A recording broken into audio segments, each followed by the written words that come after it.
Саламатсызбы, урматтуу Садыр Нуркожоевич, урматтуу жыйындын катышуучулары.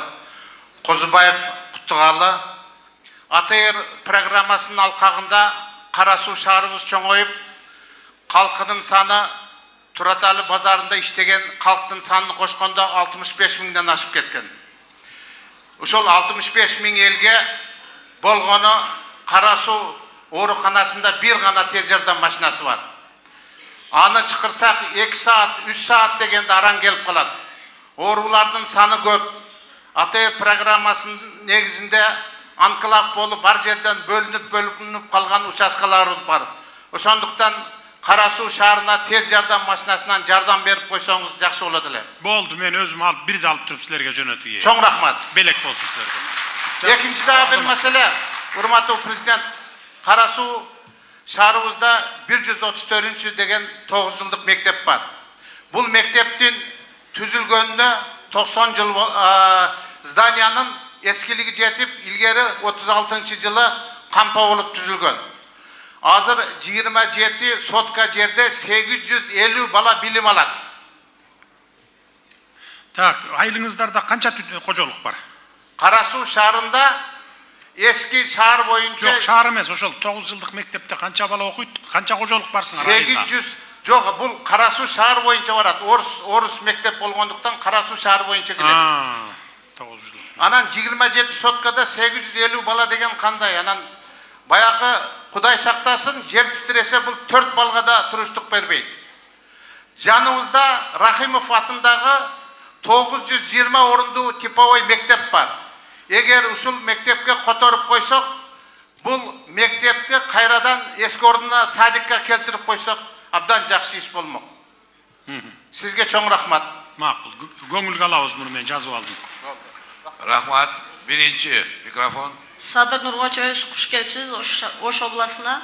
Мен Ош шаарынын Ошскай 12 домунун жашоочусумун. Ошскай 12 менен Райымбекова 1 домунун ортосуна бир жеке ишкер.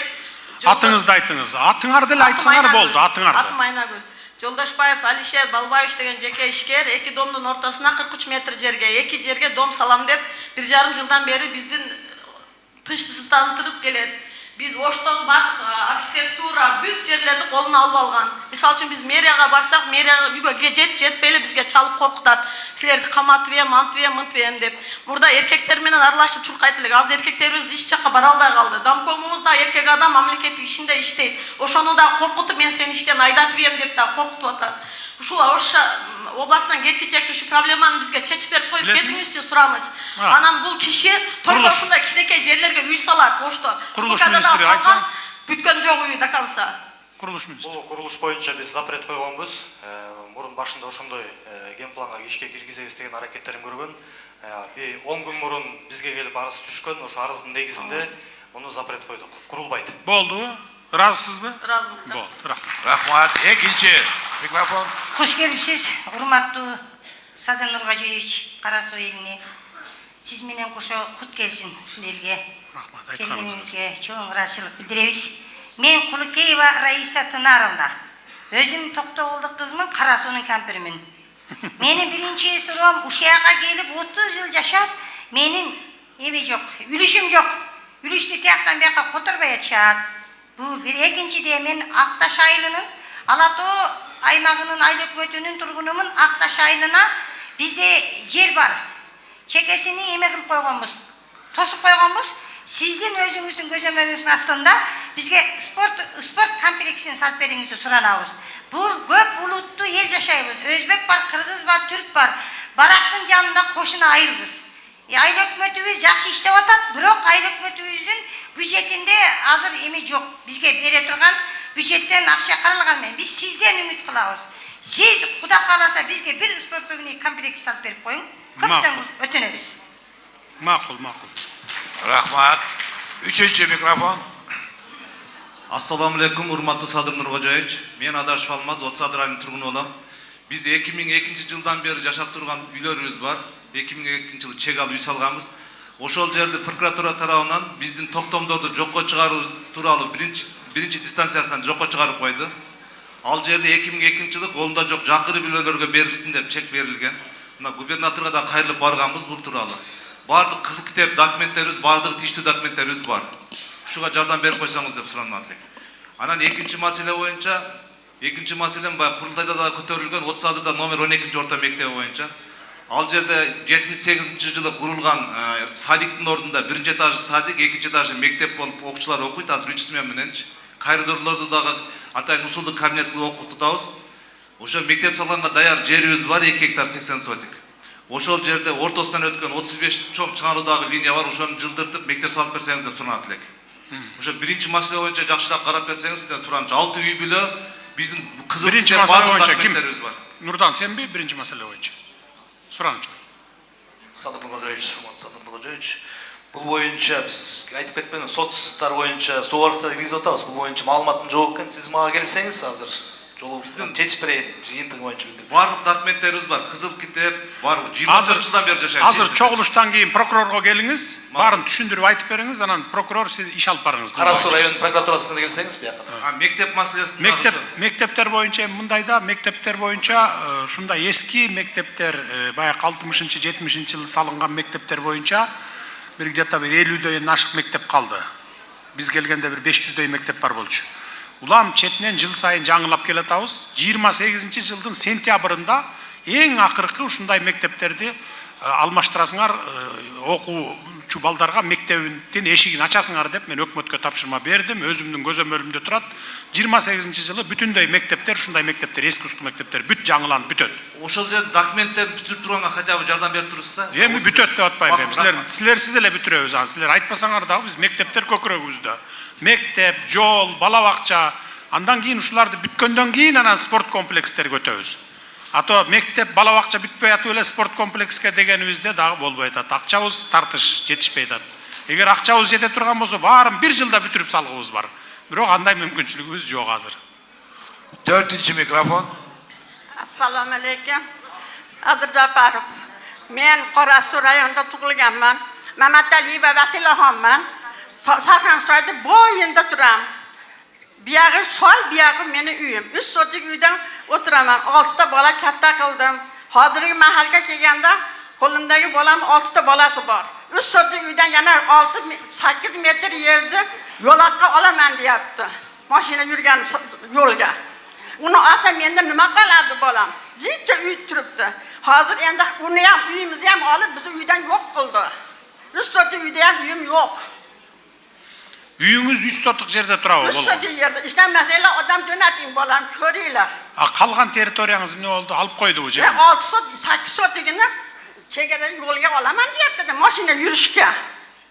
Nega? Kim hakim javob beradi, kim Chegaralar javob? ko'rsin ana. Borib ko'rishsin. Berчи, микрофонго айтчы. Шархансай суу зонасына дал келип калгандыктан ушу расстояние чегарага кирип кетиптир да ошон үчүн. Чегара меме боюнча канча, нормалар боюнча канча метр? 50 метр. 50 метр болуш керек. А бул кишиники канча метр кирип кеткен? Meniki 3 sotik uy, 8 metr dedi. Hozir 20 metrga yana chizib qo'yib ketishdi. 50ге толук жетпей калган. Ko'chada qoldim men. Бирок бери алыс эле, мындай чапташкан эмеспи? 2 метр, 3 метр болду. Жок, чапташкан эмес. Чапташкан эмес болсо мындай карап көргүлө да, калыстык балким исключение кылып бересиңерби эми? Жарайт. Азыр эле чыккандан кийин биз кабыл алабыз. Акимге жолугасыз. Bo'pti. Саламатсызбы, Садыр Нургожоевич? Урматтуу Садыр Нургожоевич, менин бул даттануумдун себеби атыңарды айтканды унутпагыла. Биринчи кезекте атыңарды. Мен Сабай айыл өкмөтүнүн тургуну Исаева Рабыхан, Октябрь айылынан болом. Менин даттануумдун себеби машинниктерге кабылып калдым. Алданып отурам. Бул 3 айда чыгарып берем, баламыкын, өзүмкүн банкка коюп, меникин жеке ишкерлерге коюп, күрөөгө коюп салганыга 2 жыл болуп атат. 2 жылдан бери мына мени уже үйдөн чыккыла деп биз азыр көчөдө калган турабыз. Бул укук коргоо органдарын деле, прокурорлорду деле бардыгын сатып алган. Бул апасы Жунус Маматова Нурила Аширбековна, Капарбеков Зирек Асилбекович. Бул машинник бизди ушундай бир эле биз эмес 15 үй бүлөгө жакын үй бүлөнү ушинтип жабыркатып отурат. Биз ушул көйгөйдү чындык жолу менен, акыйкаттык менен чечип берүүңүздү суранам, Садыр Нуркожоевич. Чындыкка чечип бериңиз. Суранам. Чогулуштан кийин прокурор кабыл ал, УК эмне мошенничество экен, 15 үй бүлө деп атат, 15 үй бүлөнү тең чакырып кабыл алгыла дагы карап чечип бергиле. Райондук прокурор, райондонбу, Кара Суу районубу? Кара Суу району. Жарайт. Саламатсызбы, урматтуу Садыр Нуркожоевич, сиздин келишиңизде аябай кубанычтамын, өңүмбү түшүмүдүп атам. Мен Жош айыл өкмөтүнө караштуу Акжар айылынын тургуну болом. Аты жөнүм Исмаилова Миргүл. Биздин көйгөйүбүз, бизде канча жылдан бери биздин айылдык статусубуз жок. Азыр дагы жаңы жергиликтүү немелер баягы көчүп келишип, халктын саны 930га барды. Бизде 10 жылдан бери бала бакча жок. Бала бакчабыздын документин мына быйылкы өкмөтүбүз жаңы келсе дагы аябай талыкпай эмгектенип атат. 6 айдын жүзү болду. Бала бакчанын документи даттаяр. Ана бизге айылдык статус алып берсеңиздер аябай жакшы болмок. Экинчи маселем, мына бизде эң көп заводдор бар. 14-13 сыяктуу заводдор бар. Ошо заводдордун ошол мөөнөт коюп берсеңиз, аябай чаңытып балдарыбыз эшикке чыгып ойной албай калды. Балдар кичине асфальттап, ошол жердин сырьёсун алып аткандан кийин ички көчөлөрдү асфальттап койсо жакшы болмок. Чоң рахмат. Жакшы. Айылдык статус бериш үчүн силерде канча кожолук бар? Бизде 930 кожолук болду, мурда 300дөй эле бар болчу да. Мурда дача сыяктуу эле жагандай. Жөн айыл, кадимкидей кайракы айыл. Бизден эң көп налог төккөн ошол биздин заводдогулар, ошолор деле жардам берди. Азыр токтоп туруңуз. Айылдык статусуңарда эмнеге 900 кожолукка эмгиче айылдык статусу жок? Ошондон биздин акимдерибиз жооп берип койсо жакшы болмок. Берчи, жооп берчи. Неге 900 түтүм алып туруп айылдык статус? Урматтуу Садыр Нуркожоевич, бул жерде жаңы конуш болуп түзүлгөндөн кийин анан статус алынбай жүргөн экен. Азыр тиешелүү документтин баары чогултулду. Жана АТРдин негизинде границаларда бир аз көйгөй жаралган экен. Азыр тактап бүттүк. Буюрса межведомственный комиссияга жөнөтүп атабыз. Булар жаңы айыл болгон үчүн жана АТРдин территориясын тактаган экенсиңер да. Болот анда. Бүтүрүп бергиле, айылдык статус бергиле. 900 түтүн деген бул өтө чоң айыл. Чоң рахмат, бала бакча. Ортодон жогору айыл. Заводдор боюнча биз караштыра аланы деге. Урматтуу Садыр Нуркожоевич, мен Абдрахманов Сактан Ураимович, Кара Суу районуна караштуу Мада айыл өкмөтүнүн Лаглан айылынан келдим. Биздин Лаглан айылы жаратылышы ушунчалык кооз, абасы таза, Ош облусунан 60 км гана алыстыкта турат. Сиз өзүңүз айткансыз, кайсыл аймакта туристтик аймакка ыңгайлуу болсо, туристтик потенциалы жогору болсо, ошол аймактын жолдору оңолсун деп. Ошонун негизинде, сиздин тапшырмаңыздын негизинде былтыры Лагландын 5 км жолу асфальт болгон. Тилекке каршы ошол 5 км жолу сапатка ылайык эмес, кемчиликтери бардай курулган. Азыр айрым жерлери чөгүп баштады, 1 жыл болбой жатыпчы. Анан ошол сел өткөрмө сайлар ошол боюнча калып кеткен. Же бетон куюлган эмес, же турба коюлган эмес. Азыр бир эле сел боло турган болсо, баягы тегиздеген шагылын, бош шагылын жеп кетет дагы миңдеген расходдор болушу мүмкүн. Анан эми сизден сураныч. Айылыбызга жыл аягына чейин коңшу мамлекеттерден миңдеген туристтер келип атат. Ататалган Олокон деген тообуз бар. Айылыбыздын маңдайында көрүнүп турган интернет тармагында жүргөн Лаглан каньон деген зообузду жеринен көрүүгө миңдеген туристтер барып атат. Ошол туристтер дагы ошол 10 км жолубуздун азабын элибиз менен кошо тартып атат. Мына ошол жолубузду элдин суранычы бир оңдотуп берсеңиз, эч болбосо грейдер салып болсо дагы, же болбосо холодный асфальт кылып берсеңиз дагы бир 3-4 айылдын бул өтө сураныч эле. Экинчи маселе, мен биринчи элдик курултайда дагы айтканмын, Садыр Нуркожоевич, эсиңизде болсо керек, жайыт маселеси. Жайлоолорубуз, кооз жайлоолорубуз бозоргон боз топурак айланып баратат дегенмин. Тилекке каршы сиз жайыттарга чөп нургун чачасыңар деп бергенсиз, бирок аны менен эч нерсе чечилген жок. Район губернатору, же аким, же айыл өкмөт, эч кандай жетекчилер ушул жаз келип баштаганда элди чогултуп алып, малчыларды топтоп алып, бир жыйын өткөзгөн жок. Жайыт нормалары силер таксактагыла, моунча жайытка монча гана мал чыгыш керек деген эч кандай норма жок. Мына ошонун айынан Союз тарагандан бери биздин жайлоолорубуз жок болуп кетүү коркунучуна келип такалды. Бир жагы деградация болуп жок болуп кетип атса, экинчи жагынан жанагы көз тикен деп коет. Баягы чөп калбагандан кийин мал чыккан чөптү жулуп жей бергенден кийин тикенек гана чыгып калат экен жайлоолоргочу. Азыр аралай албай турган жанагындай тикен аябай күчтүү көз тикен деген тикенек жайлоолорубуздун бүт баарын каптап кетти. Bunun getirүүнүн bir gana жолу бар. Ошол жайыт нормаларын так сакташ керек. Акташ жайлоосу монча гектар, сен мынау гектарга мынонча гана мал чыгарышың керек. Калганын сен мынау жайлоого апарасың деген көзөмөл жок. Жайыт комитеттери буга чейин, айыл өкмөттөр жайытка канча малды көп чыгарса, алардын чөнтөгүнө ошончо көп акча түшүп келди. Эгерде бул тартип орнобой турган болсо, жакынкы жылдары биз жайыттарыбыздан толук ажырайбыз. Мына ошонун кесепетинен жер көчкү, сел, бүт бардык айылдарыбыз селкана болуп баратат да Садыр Нургожоевич. Ушуну чечип бериңиз. Түшүнүктүү. Бир суроо саган. Жанагы 5 километр жол туристик базага барган жол 10 километр 5өө бүттү деп атасыңбы? 5өө калды деп, 15 километр эле өзү. Айыл башына чейин 5 бүткөн былтыры. Жанагы оюлуп атат деп атпайбы? Чөгө баштады жол деп. Комиссия түзүп барып туруп карагыла, ким салган, кайсы подрядчик салган, кимдин убагында салган могу 5 километр жолду. Түшүнүктүү, министр. Мен өзүм дагы барып ал жер менен таанышам. Таанышып карап туруп эме аласың. Анан калган 10 километрин улап салып бергидей бололу. Быйыл болбосо эмдиги жылы. Туристтик жайларга асфальт жеткиришибиз керек. Бардык туристтик жайларга. Биз муну улантып келатабыз. Анан могу жайыт маселеси боюнча урук чачуу деген токтоп калган жок, уланып атат. Bir жылда эле бардыктын менен 100 миллиондогон гектар жерге чачып ийбейсиң да. 10 миң, 30 миңге чейин чачып келатабыз эме боюнча. Буну биз 21-22 жылы баштаганбыз. Ал убакта баягы Аскар деген жигит эле, мырза эле министр. Кийин Бакыт Төрөбаев улантты. Эми мына жаңы министр улантып кете берет буну. Мурда тракторлор менен чачканбыз. Азыр дрондорду алып келдик, Азыр дрондор менен диги эмелерге, жайыттарга урук чачабыз. 70-жылдары чачылган экен, акыркы жолу урук чачуу бай жайыттарга.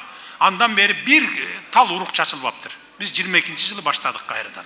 Муну bir 15 жыл улантабыз. Bir жылда, 2 жылда бүтүрө албайбыз муну бар. Кайра калууна келет буюрса. Кичине чыдап туруш керек, убакыт керек. Биздин Карас районуна кош келипсиз.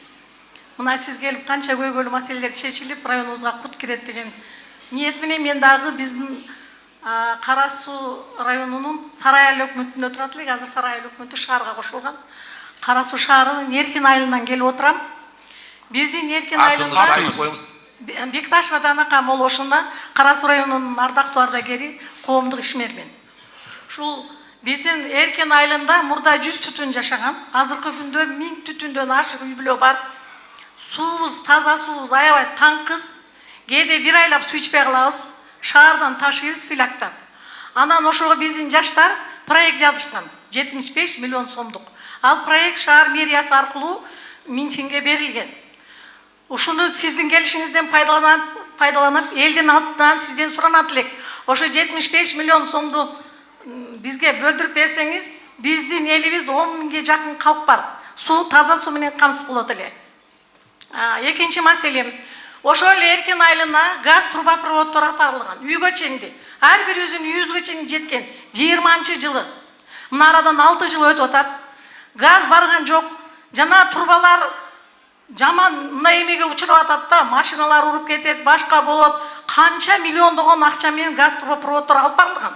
Ошол ишке ашпай турат.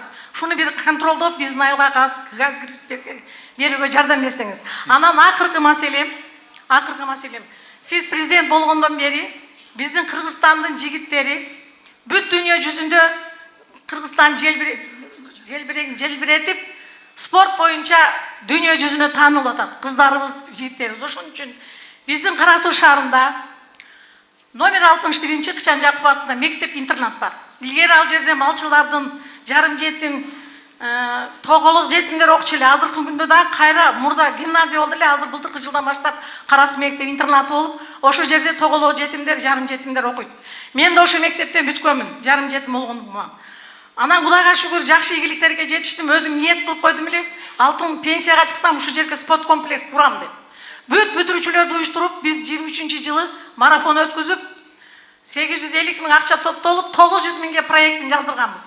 Андан кийин неме аркылуу, бюджет аркылуу 39 миллион 700 миң сметасы проектке киргиздик, демек бюджетке киргизип, былтыркы жылы 13 миллион акча бөлүндү. Быйылкы жылкыга 7 миллион бөлүндү. Сапат Нур деген тендер түшүктөр утуп компания. Бизге 7 миллион түшүп берди да, 39 миллион 700'dü, 32 миллион 700 менен бүтүп атат. Азыр 80% стройка аз бүтүп калды. Мына кече уже полду кага башташты. 36'ga 20 узуну, чоң райондук деңгээлде. Ушунун азыр 12 миллиону калды, ушуну бөлдүктү беришти сизден суранат элек. Эгер 12 миллиону бөлүнсө, 25-майга спорт комплексибиз бүтүп калат. Ички отделкалары калды. Лесенцасы менен. Сизден сураныч, биздин интернаттан да Кыргызстандын желегин желбиреткен спортсмендер чыгышын каалайт элек. Сизден сураныч. Түшүнүктүү, рахмат. Таза суу боюнча чыгып сүйлөйм дегендер микрофондон чыгып убактыңарды албай эле койсоңор болот эле да, элдин дагы биздин да аябай көп турасыңар. Эгерде ушунун баарына сөз берсек, азыр биз кечки саат 10-го чейин, түнкү саат 10-го чейин дагы бүтпөйбүз бул чогулушубузду. Таза суу боюнча биз жылына 20-дан 30-га чейин айылдарга таза суу чыгарып берип келатабыз. Ушинтип отуруп 30-жылга чейин бүтөбүз таза сууну. Кимдин кайсыл айылында таза суу чыкпай аткан болсо, акыры чыгарып беребиз. Так, газ турбалары боюнча биз муну изилдейли. Мектептер боюнча да чыгып айтпай эле койсоңуздар, айылдарда таза суу, анан айылдарга мектептер боюнча мен айттым, кайра кайталап бири-бирибиздин убактыбызды албайлы. Спорт комплекс боюнча ошо мектеп, садиктер бүткөндөн кийин анан спорт комплекс салып беребиз. Ассаламу алейкум, урматтуу Садыр Нуркожоевич. Менин атым Маматса кызы Майрамбу, Кызыл Кыштак айыл өкмөтүнүн Керметов айылынын тургуну боломун. 2021 жылдын май айында Сарай айыл өкмөтүнүн Киров көчөсүнө караштуу базардын территориясына жайгашкан жерден 96 квадрат метр жерди 2 этаждуу зданиясы менен 6 миллион 800 миң акчага сатып алуу келишиминин негизинде сатып алган кызыл китебин менен ал акчаны мен 30%-ын өзүбүз наличка төлөп, калган ипотекалык салым финанстан ипотекалык негизде кредит алып, анан ошол зданияны сатып алганмын. Аны ал 1 жыл иштетип ишке жүргүзгөндөн кийин эле базарларды өкмөткө өткөрүү максатында соттук иштер жүрө баштады. Мен ушул негизинде биз базарком экөөбүз келишкен, биз киргенбиз, сүйлөшкөнбүз. Анан ошол жерде мен айткам 86 миң долларга ушул жерди сатып алдым эле. Мен көйгөйүм кандай болот? Именно биздики биринчи жолу башталганда, мамлекеттик деңгээлде кызыл китептерди жокко чыгаруу боюнча биздин иштер биринчи жолу башталган. Дегенде базаркомубуз негизинен ишенген жок, мен ал акчага сатып алганыма. Бул жерлер мурун аз эле акчага алган экенсиздер. Сиз мынчага алышыңыз мүмкүн эмес. Торговый центр салсак ишинен беребиз, бирок сиз эртерээк бошотуп бериңиз деди. Бирок мен ал жерди алганыма 1 эле жыл болгон эле, 1 эле жыл. Бирок дагы алдыда 9 жыл кредит төлөшүм керек эле. Ошон үчүн мен ал жерди өз калоом менен бере алган жокмун. Соттук иштерге катташып барып жүрдүм. Арасында сиздерге кайрылып жүрдүм. Мен ушул кайрылууларымды базарком туура эмес түшүнүп алды. Себеби өзүнө каршы мен эч кандай базаркомдун местасын сураган жокмун ал жерде. Болгону мен өзүмдүн акчага сатып алган жеримди мындай компенсациясын төлөп, же болбосо бир мени канаттандырарлык жерге жайгаштырушундай өтүнгөнмүн да. Мен жана бул боюнча айтпадымбы? Сөзсүз түрдө. Так, кана Нурбек эме. Мен кредитимди азыр төлөп жатам да. 2031 жылга чейин төлөйм, бирок мен азыр ол жерим бузулуп жок болуп кеткен. Мен азыр местам жок, иш жерге содага чыкпайм. Мен айына 86 миң сом кредит төлөш мен үчүн чындыгында иш ордум жок, бизнесим жок, төлөш аябай кыйын болуп атат да. Үй бүлөбүздө мындай чыр-чатыктар ушунун айынан көп болуп атат. Азыр кредитим төлөгөнгө мага место берсин. Мага место берсин, өзүңүз тапшырма бериңиз азыр көзүнчө. Кана маалымат берчи толук. Анан торговый центрдин ичинен дагы место берсин. Бул боюнча бул эжекебиз өзү действительно соттон өтүп кетип, ал жер бузулуп кеткен. Андан кийин место бергенбиз. Место бергенден кийин ал жер улам этап менен курулуп атат да, бетон коюлуп. Кийин ошондо эле айтканмын, эжеке бул жолдон биз баарыбыз жолго жүгүрө беребиз да. Анан жолдон башка жак мына кенен месталар турат, алыңыз. Мына Оштон деле 100 канча киши келип бизде место алды. Месталар бар. Бул эжекебиз жолго турам дей берет. Жол азыр берем. Азыр дагы берем. 3 жолу бергенмин, дагы берем.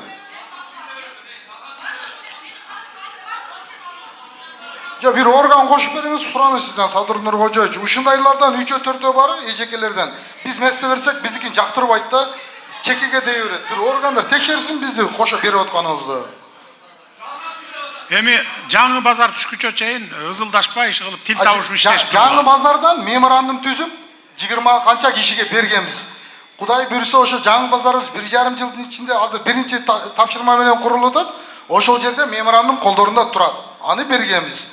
То есть мурдакы баягы алган жерин компенсация кылып, ордуна жер беребиз деп түзгөнсүңөр. Ордуна ошо жаңы сода борбору. Жаңы сода борборунан беребиз деп мага ишенбегенден ФУИге алып барып фонд көчмүстүн ичинен о жерден түздүрүп меморандумду колдорунда турат алар. Аны биз алдаган жокпуз. Болду, ага чейинки иштеген жерлерди да берсек жактырбай атышат. Берели дагы беребиз. Бүгүн беребиз, кечиресиз. Бергиле давайте, бергиле. Ыраазы кылгыла бу айымды. Ассаламу алейкум, Садыр Нургожоевич. Мен Тургунова Патила, Ала Тоо аймагынан келдим. Мурун биз Акташ айыл өкмөтү элек. Акташ айыл өкмөтү болуп турганыбызда биздин көйгөйүбүз элдин көйгөйү жер участкасы боюнча кетип атат. Бардыгы суранышты, ошону чечип келгиле деп. 5 жылдан бери бизге 75 гектар жерди бөлүп беришкен, бирок 5 жылдан бери алдап ана беребиз, мына беребиз деп эч беришпей атат. Ар бир үйдө 4тен 5тен келиндери бар, үй бүлө бар. Бардыгы ошол чек тууралуу үйлөрү жок үчүн көп ажырашып кетип атат. Анан биздин айылда коррупция ол мурунку иштеген жер адистери көбүн баягы өкмөт берген жерди дагы сатышып, ошого токтом чыгарып беришпей атат. Ошого токтом чыгарып бергенге жардам берсеңиз, ушу балдар мына элдердин чегин бергенге жардам берсеңиз, мына айыл өкмөтүбүз 1-апрелге чейин чечилет беребиз дедилер, мына дагы мына 20-сы болуп кетти, жок. Элдер бардыгы ошо тууралуу сурашып атат. Бу Кара Сууга айылыңар канча километр алыстыкта турат, аралыкта турат? Канча километр экенин билбейм мен немесин. Канча мүнөттө келесиңер машина менен мисалы? 10 мүнөттө. 6 километр экен. 10 мүнөттө. 10 мүнөттө келебиз. Анда айылдагы жерлер, по-моему, айыл өкмөт жер жок болгондугуна байланыштуу бере албай атат болуш керек. Жок, сиз 75 гектар жер Сары Колоттон бергенсиңер да. Бул мына баракта бергенде бергенсиңер 75 гектар жер бар. Жанагы жер эмеспи? Жана кеп кылган. Садыр Нургожоевич, бул жерде 76 гектар трансформациядан өткөн. Анан элге берип берүүнүн тартиби менен анткени башаламандык болбосун деп геймплан чийдирип атканбыз. Ошол геймплан чие турган болсо, тизменин негизинде ирети менен берилет. Жакын арада. Уже геймплан бүтүп калды. Демек бөлүнүп берилет экен силерге. Мына 5 жылга созбойт, быйыл бүтүрүп бергиле. Түшүндүңөр? 1 айда бүтүрөбүз деп атат дегене, 1 айда бүтүрүп берет аким. Саламатсызбы, Садыр Нургожоевич. Мен Кушпакова Лайли Шамсидиновна Кара Суу шаарынын тургуну болом. Кече Араванда Урайыма Жээмбү Жакыповна деген сизге кайрылуу жасады. Мен 1917-жылы 17 октябрда үйдү сатып алганмын. Жийделикте Ошто мурда Кара Сууга карайт. Бул өзбек махалла, мен ал жерде жашабайм деп саткан. Мен ошол 3,5 миллионго баалашып үйдү сатып алганмын. Анан купли-продажа боюнча жогорку сотко чейин барды. Гражданский сот болуп, анан уголовный сот кылып Бишкекке 2 жолу барып келди. Уголовный болуп 209 статья менен. Анан бул келип сотторго барганда айтат, менин бир балам дейт, иним Урайымов жогорку прокуратурада иштейт дейт. Уулу Кабылов Адылбек тергөөчү болуп иштейт. Тергөөчүлөр начальниги Ошто. Бир уулу жогорку прокуратурада Кабылов Бексултан, ал да жогорку прокуратурада иштейт. Анан соттордо отуруп айтат, мен иш үйүм жок, башкам жок дейт. Бирок 18 үйү бар. Өзү процентке берип, 18 үйдү купли-продажа кылып өткөзүп жүргөн убагында. Азыркы мезгилде дагы ошол сот болуп аткан 20-жылдары деле бунун 3 та үйү бар, 2 жер үйү бар Ошто. Бир дому бар. Көчөдө калган эмес. Кече сүйлөгөндө эле болду толот диленчиш. Мен суранарым, только ошол балдарды инисини, анан мен Жээмбековдун тууганы болом дейт. Президент Сооронбай Жээмбековдун тууганымын. Мага эч кандай сенин күчүң жетпейт, алың жетпейт деп, только мен кордуктап, мага моральный ущерб кетирип, ден соолугума мен операция болуп, азыр жүрөгүмдө да стентим бар. Сиз бир жактуу карабаңыз. Бул мындай папкадан 5 өкөт. Жогорку сотко уголовный иш боюнча 2 сырада барып келгенмин. Гражданский иш боюнча да мен ушумалга интернетте жарыя кылды. Мен 6 баланын энеси ардактуу эне даңк медалим бар. Менин балдарым бири Россияда иштейт, бири салон иштетет кызым, бир кызым венгрияларга иштеп жүрөт. Эрим болсо жөнөкөй эле шопур чоң машина айдайт. Эч кандай бул жерде өзү ошол мен тааныганга чейин анан бул куда сөөгүз болот. алсыраак куда сөгүз болуп, бирок олар ажырашып кеткен. Акамдын баласына куда сөгүк болот. Ошондон өчөшүп калдым. Эмне болду? Мага ушундай кордук көрсөтүп жүрөт. Мынандай деланын 5 папка бар. 2 жолу барып келгем жолго соткоторго. Гражданский боюнча бир жолу уголовный боюнча 2 жолу барып келдим. Ошол өзүнүн кайра балдары тергөөдө иштейт. Жогорку прокуратурада иштейт. Териштирип бериңиз. Түшүнүктүү, урматтуу кара соолук турган туугандар, тынчтанып койсоңуздар, мен айтып коеюн. Эми негизги орчундуу жана стратегиялык маселелер боюнча сөздөр болду, бүттү. Анан эми азыр арыз муңдар экен, арыз муңдар калды, көбүнчө эле мен сезип турам. Сотторго тиешелүү, прокурорго тиешелүү, аким губернаторлорго тиешелүү. Ошондуктан мен азыр дагы бир биздин чоң мындай кара суудагы чоң көйгөйлөр боюнча мен айтып кетейин дагы, анан уруксат берсеңиздер мен бара берейин, бияка бүт баарын отургузуп таштап кетемин, тиешелүүлөрдүн баарын. Акыркы суроо берип бүткүчө чейин алар неме кылат. Эми бу жерде мындай, кара сууда Ачы деген участогуңар бар экен, Тынчтанып койсоңуздар. Ачы деген участок бар экен. 215 гектар жер 4500 кишиге тизме менен бөлүп коюшкан экен. Бул 2010 жылы болгон экен. 2010 жылы 215 гектар жерди алыптыр дагы 4,5 миң кишиге деп бөлбөйүптүр. Список түзүп туруп, мына силердин жериңер депчи. Бул жер эгерде чындап келсе, 5 сотуктан бөлүп келе турган болсо 1600 эле кишиге жетмек экен. Мына бүгүнкү күнгө чейин ошол 4,5 миң киши менен акимияттын анан тиги облустук өкүлчүлүктүн чыр чатагы уланып келатыптыр мына. 16 жыл болуптур мынакей. Буну эми баягы популизм кылып бөлүп ийген, добуш алыш керек болгон бу парламенттикеби же президенттикеби эми ошол кездеги бийликтин кылганы. Эми ошол кездеги бийликтин кылган кылыктарынын баарын тазалап келатпайбыз мына 6 жылдан бери. Бүтө албай атабыз тазалап. Бул да ошолордун калган калдык десек болот. Мен муну мындай деп бөлүштүргүлө дедим. Бул жерде Наримандын участогу, Наримандын жери экен. Наримандыктар дагы талашат экен.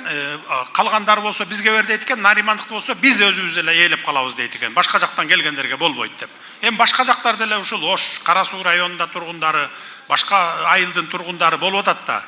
Ушундай болгондон кийин мен муну мындай деп тапшырдым. Жакын аралыкта муну бүтүргүлө дедим. 1600 гана кишиге берилет экен. Эми биз бул жерди чой албайбыз да 215 гектар жерди 4600 кишиге, 4500 кишиге. Ошон үчүн 800-ün ошо жергиликтүү элге бергиле дедик, 800 кишиге. Калган 800-ün ошо 4500 адамдын ичиндеги тизмени карап туруп, ревизия кылып туруп, баягыларды иргеп туруп, ошонун ичинен 800гө бергиле, ошон менен бүтүргүлө деп атам. Бул маселе дагы бир 15 жыл, 20 жыл уланбасын деп. 47 гектар жер шаардын Кара суунун ортосунан трансформация болгон экен. Мына кече жакында эле болуптур. Бул жерлерге көп кабаттуу үйлөрдү салабыз. Бул жерди дагы ошо тизмеде тургандарга деп эшик каккылап атыптыр, акимдин бергин үй салганга деп. Эгерде биз жер там сала турганга берип койсок бул жерге, болгону 2000 гана үй бүлөнү батырабыз бул жерге. Болгону 2000 гана. Ошондуктан азыр 9 кабат үй салганга мүмкүн экен. Үстүн пентхаус деп койсо 10 кабатка чейин салсак болот. Бул жерге мамлекеттик ипотекалык компания аркылуу үй курабыз. 9 кабаттуу 10 кабаттуу үйлөрдү курабыз да 30 миң үй бүлөнү батырабыз. 30 миң үй бүлөнү. Бүгүнкү имаратта акимдин кабинетинде совещание кылганда, талкуу кылганда мынакей мамлекеттик ипотекалык компанияга, курулуш министрине, аким менен облустагы өкүлчүлүгүмө тапшырманы бердим. Эртең ишти башташат, долбоорун жасап, долбоорлорун жасап, ген планын жасап туруп, быйыл Кудай буйрса курулуш иштерин башташыбыз керек. Түшүндүңөр, 2 жылда бүтөбүз, 2-2,5 жылда бүтөбүз. 30 миң адам кадимкиде үйлүү болуп каласыздар, квартиралуу. Так. Эң негизги мына эми Кара суунун орчундуу маселелери ушунда. Эми меники урматтуу туугандар, мына бул жерде бир 100дөй киши турат. Азыр 100дөй кишини күтүп отура берсем, анда мен бүгүнкү башка иштерим баарын таштап коюшум керек. Мен Ошто да иштерим бар, жерлерди көрүшүм керек, маселелерди чечишим керек. Азыр мындай кылабыз. Уп тургула. Тынчып тургула кичине. Азыр мындай кылабыз. Мындай шанс силерде күндө чогулуп отурбайсыңар, туурабы? Прокурор, сот, өкүлчүлүк, аким, жана тиешелүү министрликтер, мына администрациядан келип отурат. Мындай мүмкүнчүлүк болбойт силерге. Азыр мына столдорду тизип коюла да, столдорго силер чыгып туруп мыяка отургула, тиешелүүлөр, айрыкча ушул мына министр, сельского хозяйства, так, прокурор, сот бияка келгиле. Дагы ким бар? Ички иштер министрлиги, улуттук коопсуздук кызматы могу жерге отургула дагы ар бирөөнүн суроолор талаптарына жооп бергиле, жазып алгыла, анан кечинде маган совещанияга келесиңер. Түшүндүңөр, ар бир эме менен. Кийинки жолугушканга чейин саламатта болуңуздар, мага уруксат бериңиздер, кийинки ишиме бара берейин.